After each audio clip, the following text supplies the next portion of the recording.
Hello, everyone. Welcome to another Author Live Chat with Fan series. Today, Sunday series, we have author IkwerreGirl Acheru joining us to talk about the impacts of domestic violence. 13 November 2022, 8 p.m. CST. Real life inspiring stories. So, the Sunday slot over here, we are back again with yet another fantastic author. And this is a little bit about herself. She's a trained linguist and certified project manager. IkwerreGirl Acheru is an embodiment of resilience. Her inner strength gives her the impetus to go out and help other women who had walked the path she had threaded and conquered. As a humanitarian, she sees the needs of the less privileged and provides help to the broken to the best of her ability. Her writing skill has birthed countless didactic posts on social media as well as this open hearted narrative.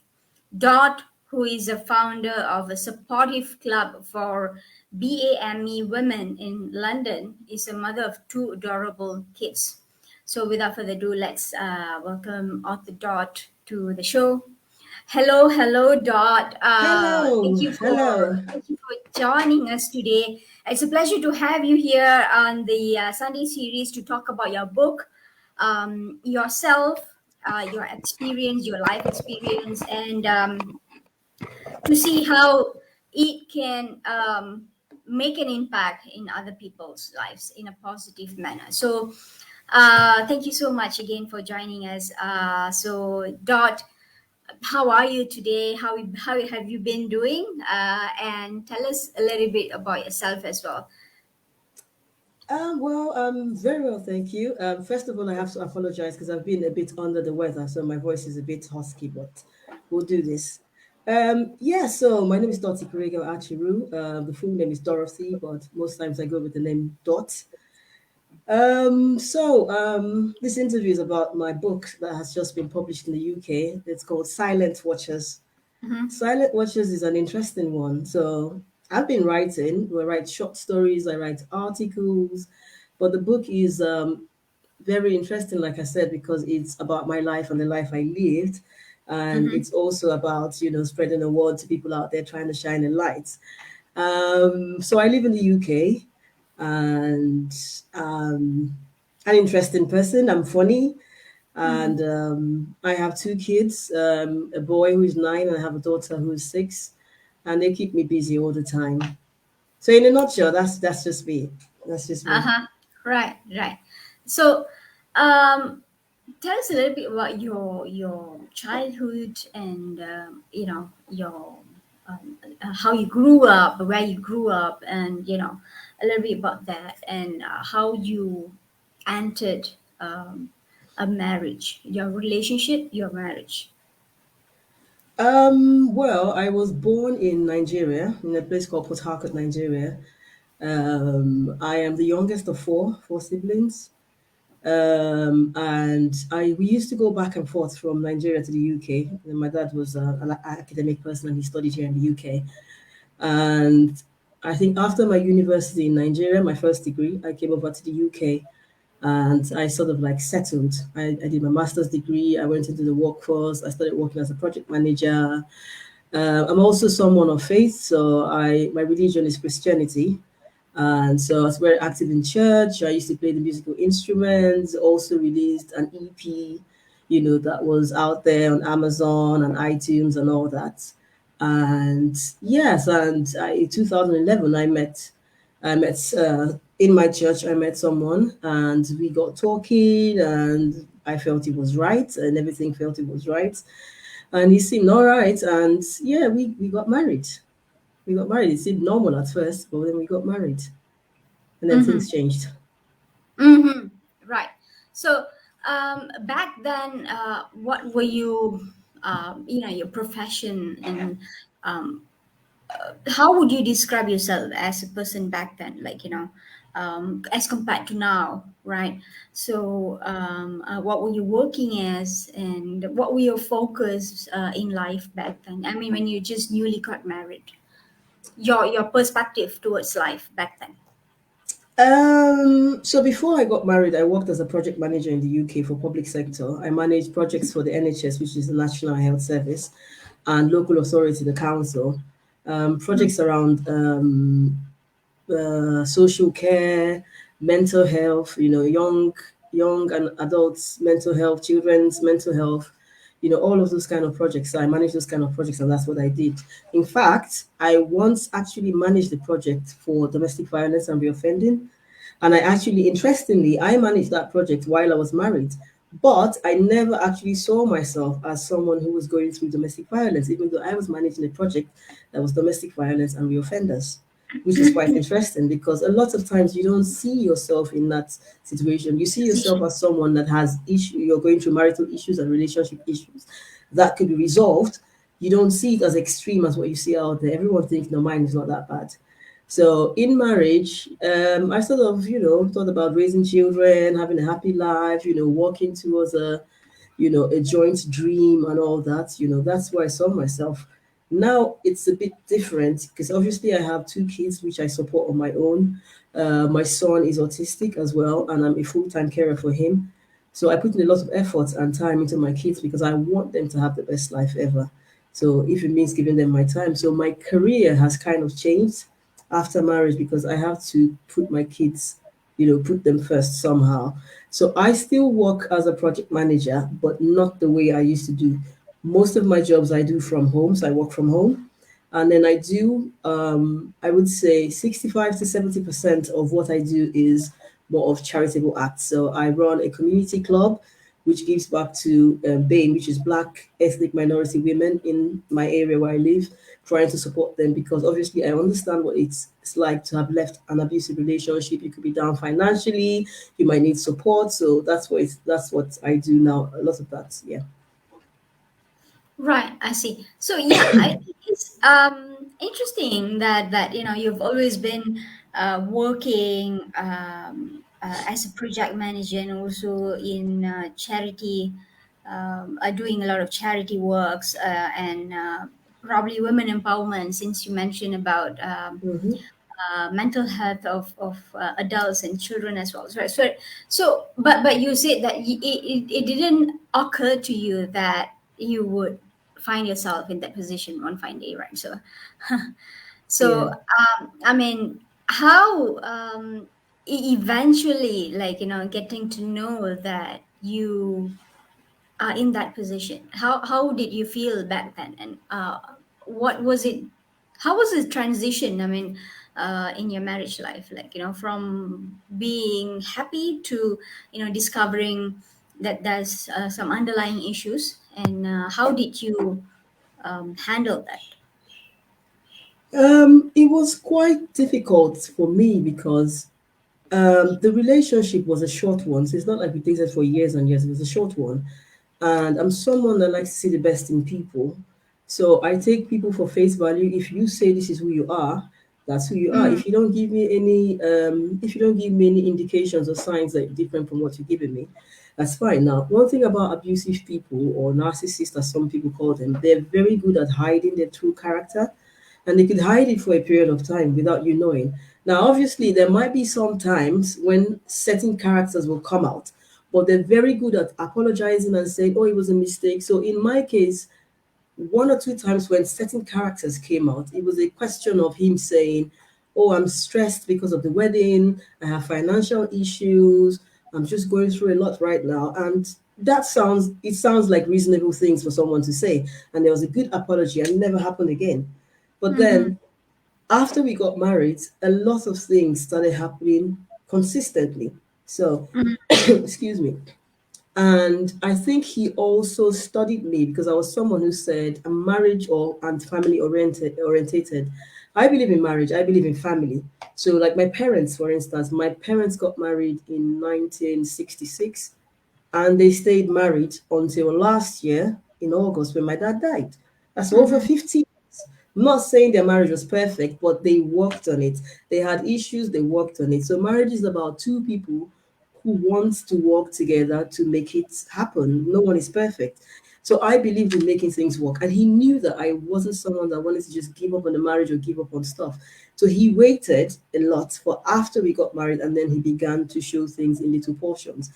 Initially, he would do stuff and then come back and apologize. He'd even cry. And I'd be like, well, this is not enough to break a marriage. People say the first year is trying, we're just going through issues. So I kept making excuses, trying to understand it. Now, I didn't know that was domestic violence.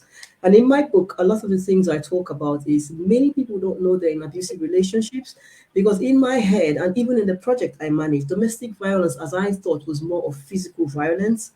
So obviously, if he had hit me in the first year, I would have been like, okay, that's it, I'm going, because no one is allowed to hit me, and I don't agree with that. But because that didn't happen, I didn't see it as domestic violence. There was the psychological bit, there was the control, there was coercion and control, there was financial abuse, there was all these other sides of abuse that I never thought about. And this is the thing, a lot of women and men are going through emotional abuse and psychological abuse that they're thinking, no, it's just a misunderstanding, they're just a bit angry, they're just a bit jealous, they're just a bit controlling. But what people don't understand are all of these things I've said, the controlling, the judgments, the bad mouthing and all that, that's all part of abuse, especially when it's consistent and on a daily. And what happened was I stayed there believing that I could fix this. And that's another problem people have. We believe we could fix people. Because in my nature, I'm a project manager by training and by profession. I've been project managing at the time for over 12 years. I fix things, that's my job. And even in my personal life, I fix things. Everyone around me, my friends, will tell you that I like to see the best in people and I don't stop pushing till we get change. So in marriage, all I could think about is if I've fixed so many people in the past, if I've fixed projects, of course I can fix my marriage. It can't be that hard. So I kept trying. But the thing about domestic violence and the psychological effects on the victim is the more you stay there thinking you're fixing it, the more you're breaking down mentally and physically. So the longer I stayed there, I was breaking down and I didn't even realize it. Now, things like depression, I never thought about it because I'm quite jovial. I know how to put my feelings to the corner and come out there and be like the entertainer, the person that makes everyone laugh. So I wouldn't have thought at the time that I was depressed because I was happy. But now I've learned that depression is quiet. You could be the happiest person, you could be the party person, but you're actually depressed. So these were the things. So depression had kicked in, anxiety had kicked in, a whole lot of things had kicked in. But there I was trying to sort of fix this person, to fix the situation. I kept saying, no, this can't be. I can do this. I can make this happen. I have done so many stuff in my past. This can't be that hard. And the longer I stay, I was just going down, going down, going down until the point where I didn't even recognize myself. I stopped believing in myself. I didn't know who I was. And at that point, the abuse got easier because it was more like I wasn't trying to resist abuse anymore. I just saw it as this is it. I remember in 2016, I think, which is after 5 years of marriage, I spoke to someone, a close relative, and I said, my life is over. But I made that conversation and that statement, and even the person I spoke to didn't pick it out to say, well, this is domestic violence, let's help her. They didn't even know. They just said, well, you have to find a way and try to make it happen. And then I decided that, okay, maybe I can stop the issues in the house by doing everything I'm told to do, which is also a mistake because the more you do everything you're told to do, you're doing things that are not you, things that your spirit, soul, and body doesn't agree with, and that's breaking you down further. And the requests don't end. So you're saying, today I'm going to do this, tomorrow there's more things you have to do, tomorrow there's another complaint and stuff like that. So I just kept going down and down and down. And it took me pretty much up until almost the 8th year when I went back to work and I got a bit empowered and I started researching stuff. I started researching things around control, jealousy, anger, because that's what I thought was the problem. I was like, let's see how we can fix this. And the more I began to research anger, control, jealousy, it kept leading to one thing to the other, to toxic relationships. I kid you not, with all of my exposure and everything I've done, I never heard toxic relationships. Never heard about toxic relationships. I didn't even know what that was. That led me to narcissists. I was just like, I just thought narcissists were like serial killers. So it kept pushing me further and further, and I kept researching until I got to the point where this research that I was doing was saying you're not in a good place, and every time he kept giving me red flags, until finally I met someone who actually said to me, she observed my situation, our marriage situation, and she said to me, I don't usually say this to people because it's not my business, but when I left your house, I was full of fear, and I can only imagine what your life is like when it's just two of you. You need to get out. You're not safe. And that was the first thing I said. Look at domestic violence. I still didn't believe it was domestic violence because I just heard violence, and my mind is, well, we're not having physical contact, so it can't be violence. And she said, no, Mm-hmm. look at the emotional and psychological bits. And interestingly, when I began to search emotional abuse, psychological abuse, it led to the financial bit, it led to sexual violence, it led to all sorts of things. Literally, even phrases, things that were spoken to me in the house, these were examples on the internet. And I was like, oh my goodness, how could I have never known this? How come I never saw this all this while? So there is a lot of information out there for domestic violence, but you'll be surprised how many people have never heard of these things. You'll be surprised. So it was based on that lady speaking to me that I realized that, right, this is the situation. I need to start researching on domestic violence. And it still took me another 4 or 5 months before I could make that decision to actually get up and go. Mm-hmm. Mm-hmm. And talking about children, right? Like, you have two kids out of your Yeah, marriage, and silent watches again, like, as the title of your book says, um, the impact of it towards your kids.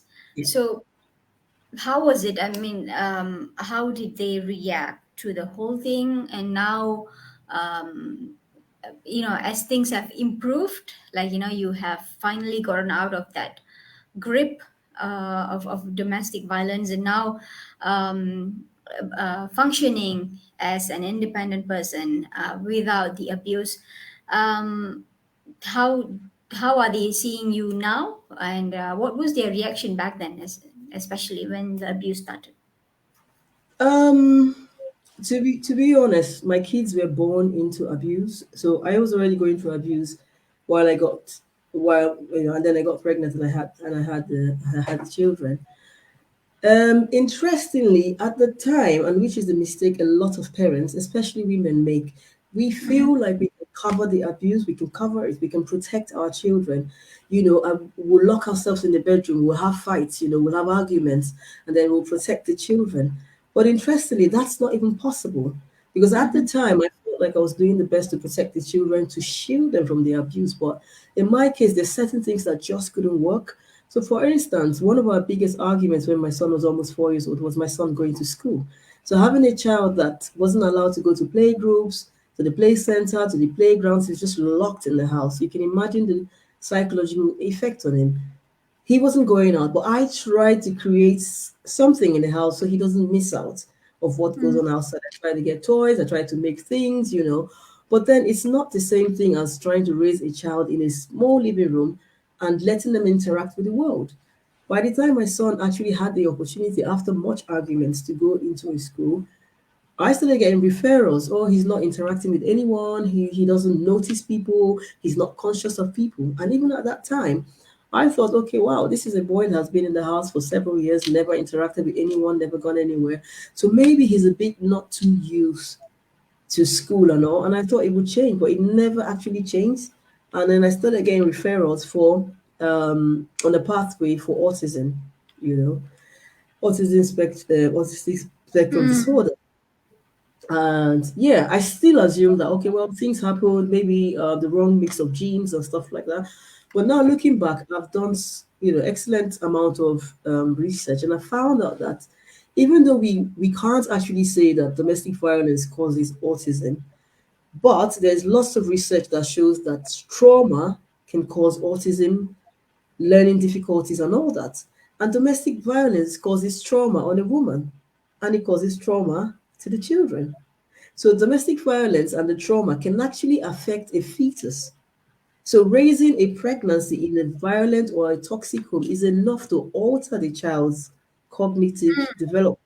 And these are things that I never knew. And that's why I say when I make my pitch out there to women and to families, I don't tell them, oh, you need to leave your relationship because you're in a bad place. Lots of people will say, no, I'm going to try to save my home. But then they're trying to save their home because of the children. So when they find out that, hey, do you know, being pregnant in an abusive home can alter your child. Your child could be born with autism or learning difficulties. You could have a miscarriage based on the trauma. You could have children that grow up to have PTSD, anxiety. They have just a lot of stuff around their emotions, anxiety. If they find out that, they might think, okay, fine, I'm staying here for my children, but I'm destroying them, and I'm actually destroying their generation.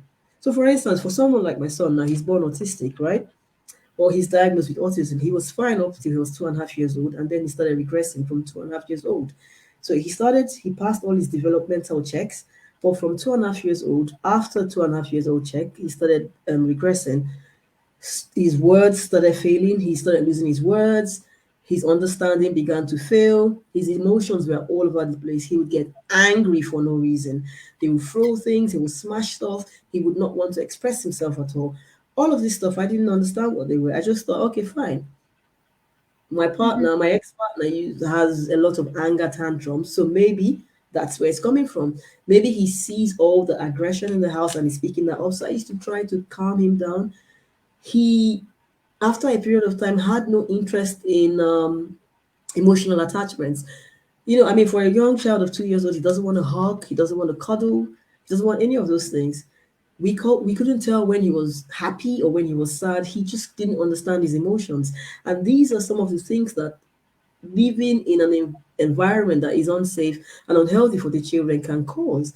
So basically, children with this witnessing domestic violence is child abuse. Now, for instance, stuff around not letting a child go to school, not letting a child interact with people, not letting a child access help and intervention that is due them. That's also child abuse because that's neglect. A lot of people in abusive homes, you find out that the same treatment that is given to the woman is given to the children. So if the woman is not allowed to leave the house, the children are not allowed to leave the house. If the woman is not allowed to eat certain kind of things, the children as well are not allowed to eat certain kinds of things. So when we think that we're protecting our children, they're also suffering. Now, inside all of that mayhem, my daughter was born as well. Now, she was different from my son. She started sitting down up on time, started walking, running, doing all that stuff, started trying to babble and chat, which is different. In fact, she had more words than him, even though she's 3 years younger than him. But then guess what? She wasn't allowed to go to nursery, play groups, interact with other children. She was just in the house doing just with me. I tried my best, which is reading, showing her stuff on YouTube, doing all that stuff. But to be honest, that's not enough. So she grew up being comfortable with me and her brother. But when you took her out of the house, she would not talk to anyone. And that started from when she got to about 2.5 years old. It was so bad that at her 2.5 year check, when I took her to the health visitors to have a check just to check that everything is functional, they said everything about her is fine, but does she speak? Because she would not talk. So I literally had to play them a video of her talking at home so that they could see that she talks.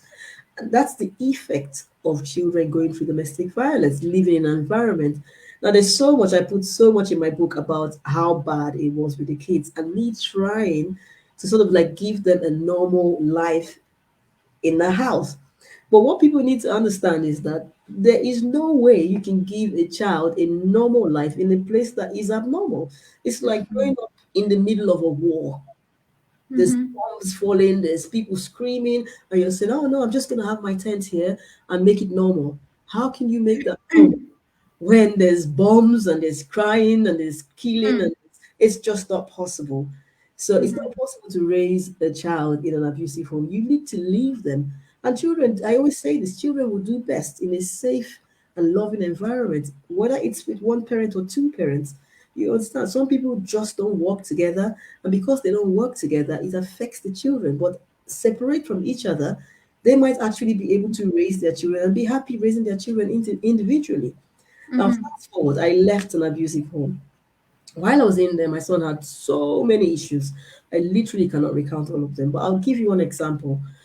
So, up until the age of 6, right, when my son was in school, he could have accidents up to 6 times between 9 a.m. and 3 in school. Like so much accidents, he would just keep wetting himself, and there was no idea. We didn't know what was going on. The schools tried everything, interventions. They tried every single thing to help him. We tried. They were like, "Is it an infection?" We tried everything, but he was potty trained. So once he goes to school, he just starts having accident over accident. They'll have to change his shirt, his trouser, his shoes 6 times every day. Now, I left at the end of January, and in the first week of February, he started a new school. Obviously, I went to the school, I had a conversation. Oh, my son has accidents, he doesn't know how to go to the toilet, and this and that. So I tried to prepare them so they know. I went to pick him, he didn't have an accident. And he has not had an accident in school for the last, next year is going to be 4 years. He used to be sick all the time. Like his attendance in school was about 60%. Ever since I left that abusive environment, he's not been sick. His attendance in school is always 100% or 99.9. Now, that's how much a child changed. There was no medical treatment, there was nothing done to change him. All I did was change his environment. And a lot of times, because I'm always, some people will be like, oh, I don't want to go to the doctors, the psychologist. I'm about giving my children the best. So I accessed as many services as possible. But I kept hearing the same thing from the services. What have you done to this child? He's changing. He's changed so much. Now, before I left, right, in January, my son was assessed, and his level of social communication, right, was assessed at the age of 5 as that of a 12-month-old baby. That's how much he regressed. Couldn't understand anything. Between January and August, January and July, when he was assessed again, his social communication was at his level. So within 6 months, he began to communicate with people at a 6-year-old child without speech language therapy, without anything. Mm-hmm. It means that that environment was not good at all. It Mm-hmm. taught her, she started talking as well, started expressing herself, started doing a whole lot of things. And today they're like different children. I mean, there's some issues that I know we still have to keep because it's a journey. We keep working on it to make sure it gets better. But the point is, there's so much change that happens, and that's why I share my story in my book, because parents can read this book and they can see, wow, is this why my child is like this? Teachers are reading my book now here in England, south of England and south east of England, because a lot of times professionals put so much effort. I remember how much effort they put into my son, and they weren't getting much progress. But that's because he was in a toxic home. They do so much in school, but he goes back home to that toxic environment where there's no love, there's no peace, there's shouting, there's all that.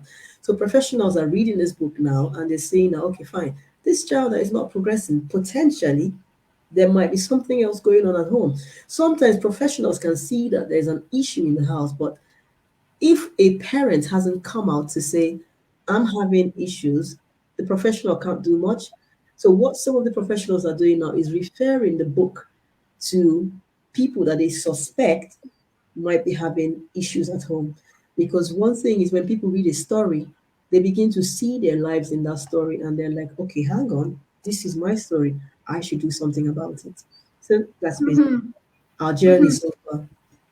Right, right. Fantastic. I mean, um, looking at the improvements, that have happened in the past on your children, it's tremendous to learn that, changing the environment, that kids live in can have a huge impact Oh, on yes, their definitely.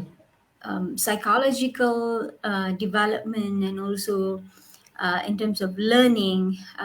Also, as you have mentioned that they have seen a lot of improvements in their learning abilities as well, social skills, right? Yeah. Social skills as well. So tell us about your book now, and when did you start writing the book? Why do you think that you have to document your experience in a form of a book, and the writing process, how was it when it all happened?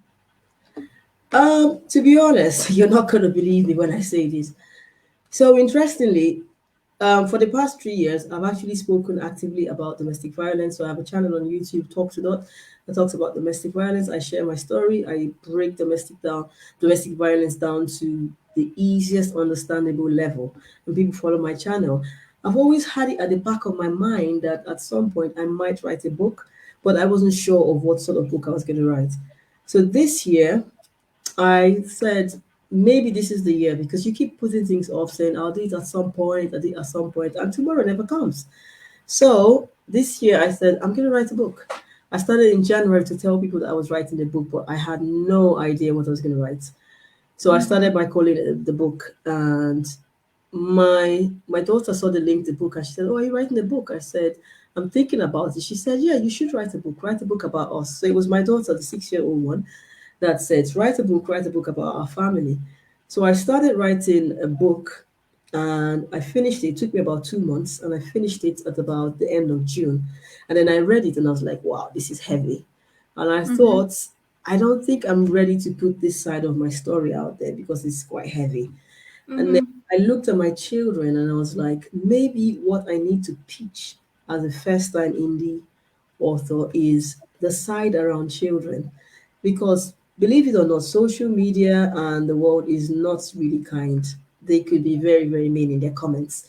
A lot of Mm-hmm. times I see posts about people who were raped, who went through issues about domestic violence, and they get a lot of backlash. It's called victim shaming. And I looked at the story I'd written, I was like, I don't want to put this out there because I want to help people. And then people start saying, oh, you deserved it, and this and that. So I looked at my kids and I realized that every time on Facebook, I write something about them, about their development, people seem to be drawn towards it. People inbox me and say, wow, this has really inspired me. And I thought, no matter how horrible people are, you must be a really horrible person to say something nasty about children. So what I did was to start writing a second book. So I left the first one. I started writing a second book, and I highlighted everything about what we went through that was focused on the children. And I still didn't have a name at the time. So I focused on the impact of domestic violence on children, and I began to create that book. So basically, I started writing the middle, I think it's the middle of June, and pretty much by the end of July, I was done. So it took me about 6 weeks. So it's like you said, the I have a creative mind, and the story is my story. It's not like I was thinking about a movie to write. It's my story, so I knew what I was coming up. And then my kids were quite helpful because they kept reminding me about things that I had forgotten. They're like, "How about this, mommy? How about that?" And I used to go back and put it in there. And then the book was done, and my daughter kept saying, "Well, what are you going to call this book? You keep calling it the book, the book." I said, "Well, I don't know what I'm going to call it." So they had a Mm-hmm. debate between two titles, which is one title was supposed to be Hidden Eyes, and then Mm-hmm. the other title was supposed to be Silent Watchers. So they looked at them. Initially, they said, "Oh, well, we like Hidden Eyes," but I think a week to when I was going to put it out, they said, "No, we don't want Hidden Eyes anymore. We want Silent Watchers because Silent Watchers has to do with children and they're hiding. They don't talk about it. Sometimes they can't even express themselves and they're watching and they're seeing Mm-hmm. everything." So that's how I came about it. So it pretty much took me about 6 weeks. After the 6 weeks, it was more about the editor going through stuff, line editing, grammatic editing and all that. That took maybe another 3 weeks to 4 weeks, and then going to typesetting, getting it ready for Amazon publishing and all that. That took another couple of weeks. And then it was ready to go by October. So between June and October, everything was ready and it was published on the 9th of October. Mm. Yeah. Right. I mean, so you mentioned that it is an indie book, indie publication. Yes. Um, what is the biggest challenge in independent publication Excuse as me. compared to traditional publication? I mean, have you ever thought about publishing it traditionally? Um, to be honest, when I was thinking about publishing, so I looked into a lot of things. I looked at the traditional bit and I thought, this is going to take a long time. This is going to be quite hard to break into. And then I did a bit of research around self publishing, indie publishing, and I found a lot of helpful articles online because I do quite a bit of research before I launch into anything. And they were quite encouraging. They said, if you want to get your book out and get it out quite quickly and at a cheaper rate, you might want to consider self publishing. And I looked into a lot of things and I said, well, I can do this, I can do this because I'm a first time author, put it out there. If I create, the buzz that I'm trying to achieve, The next time, I'd actually have the traditional publishers actually looking for me saying, would like to publish your book. So I said, well, I'm just going to go for it and, try and do it myself. So, yeah. Ah, all right. So, how has it been so far? I know in terms of feedback that you have received from readers, family and friends, probably readers that you have never known.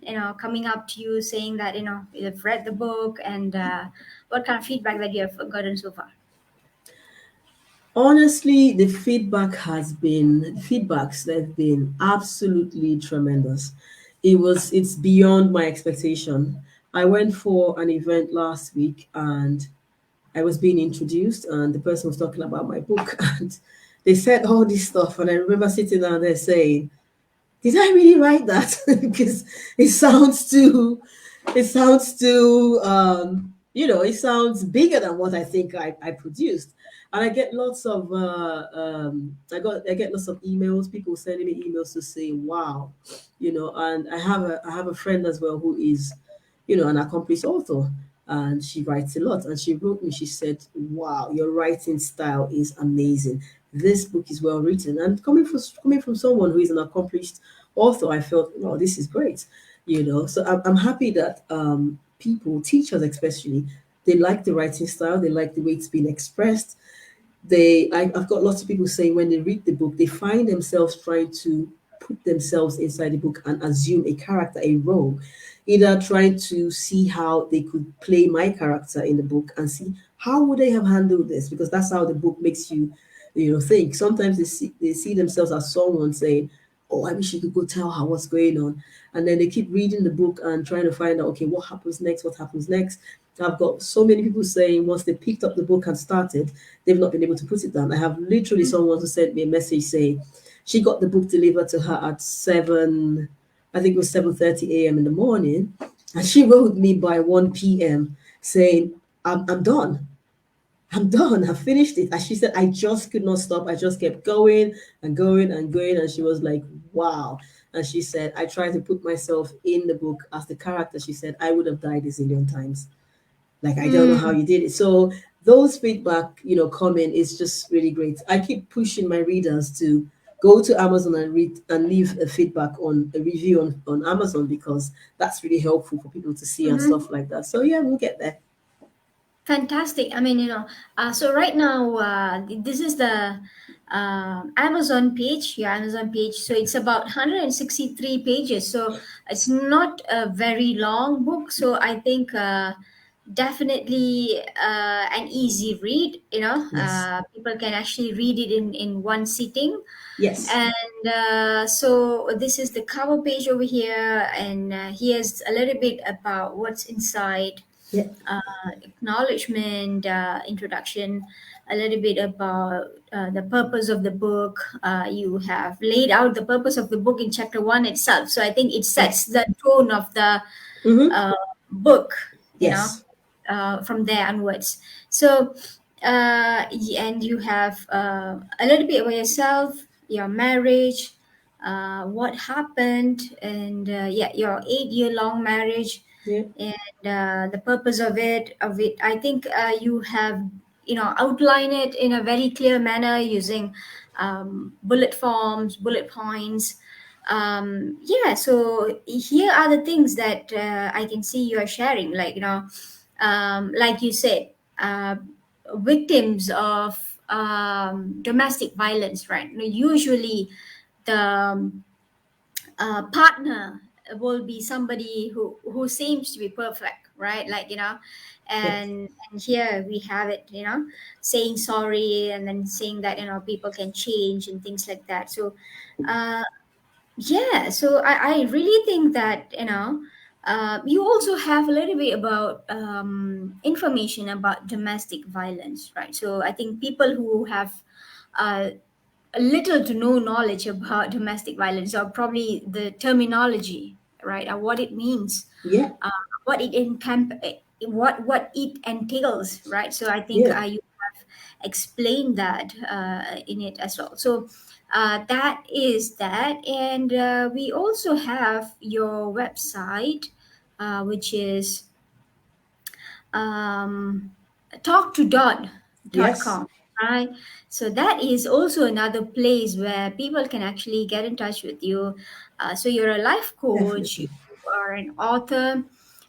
So tell us a little bit about what are the things that you do and your website. What is it all about? Yeah, so probably that would help people to learn more about you and reach out to you. So. Okay, so basically, my website was set up about 3 years ago, in July, because, like I said, for the past 3 years, from 2019, I've been talking actively, advocating against domestic violence. My YouTube channel, I make videos and people get in touch. So I created a website as a landing page, so to speak, that people would get in touch because I found out based on my YouTube videos that I kept getting comments saying, "This is exactly my situation. These things you spoke about resonates to me." I used to get so many comments around, this is fresh. This is like my life. So I Mhm. created that website and the platform Talk to Dot so that people can actually reach out to me for one-to-one coaching, for advice, resources, things they need to know. So for instance, like I didn't know a lot about domestic violence. I didn't know any kind of help.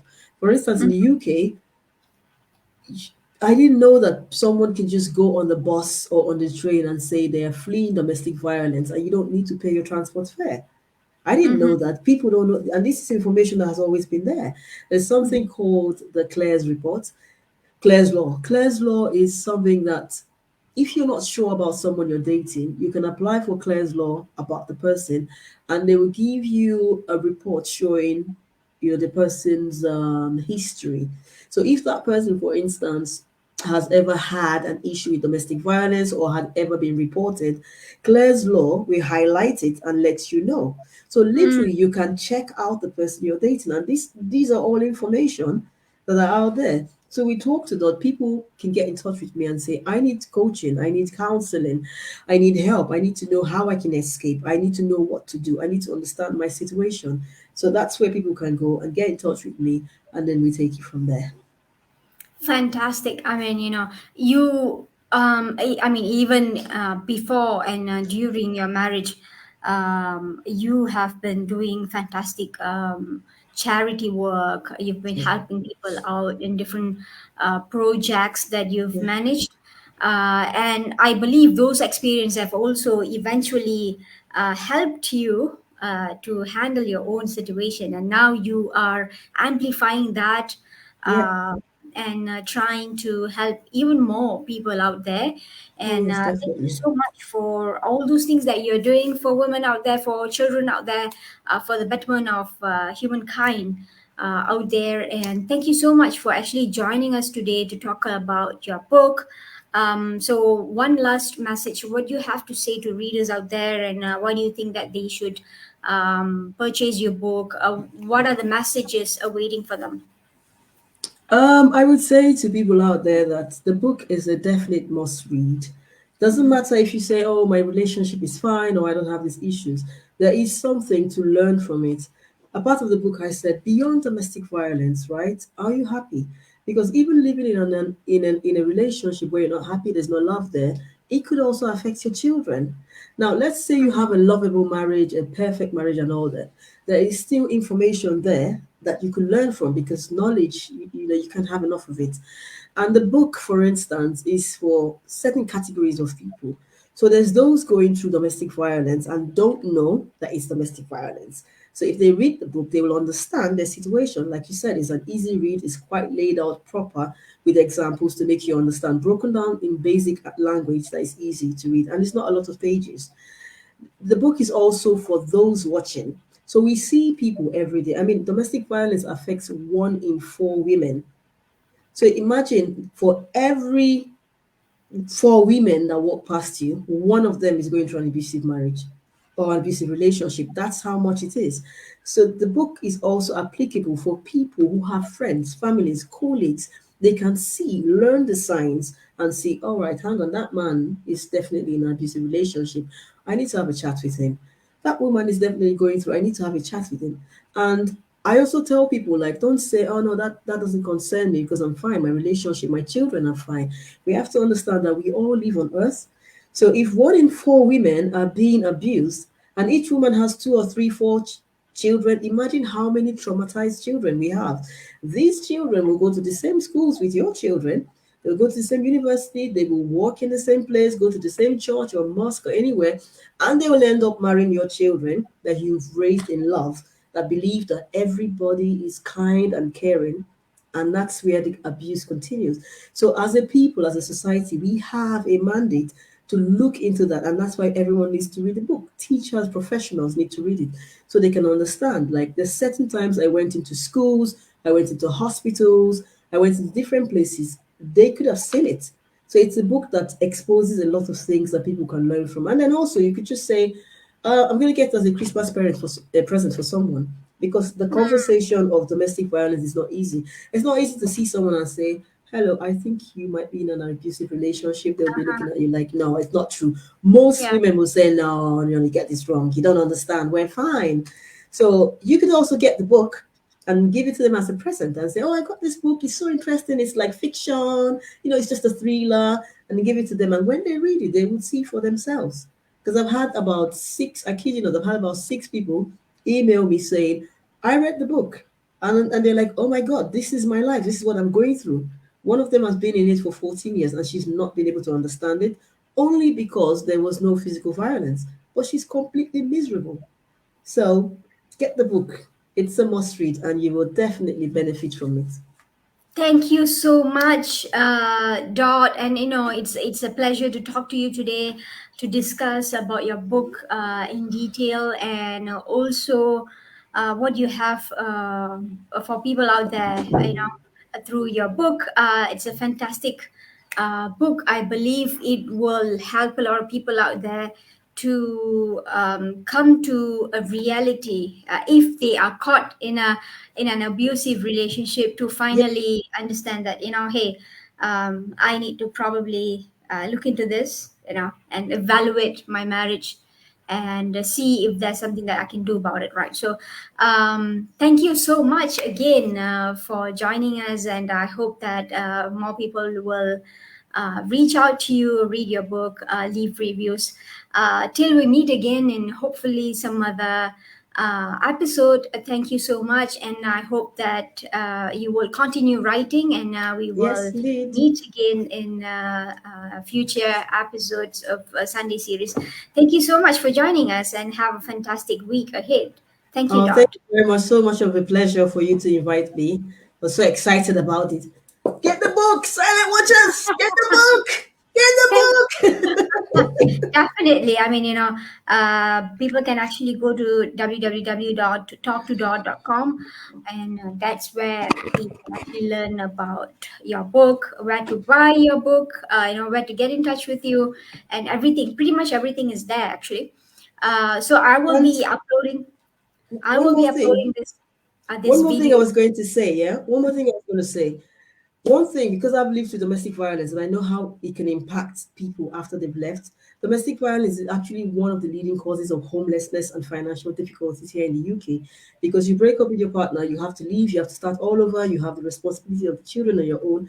You might not be able to afford a book. So my book, Silent Watchers, has been catalogued in the UK, British Library, Wales, Cardiff, everywhere. So it means that if you can't afford to buy it, you can go to any library and just say, "I would like to borrow this book, Silent Watchers." And if the library doesn't already have this book stocked up, they are kind of mandated to request the book on your behalf, either an e-copy or a paperback copy. So you don't even, if you're going through financial difficulties, the book is available for people, parents on low income and on benefits and are struggling. Fantastic, fantastic, fantastic effort over there.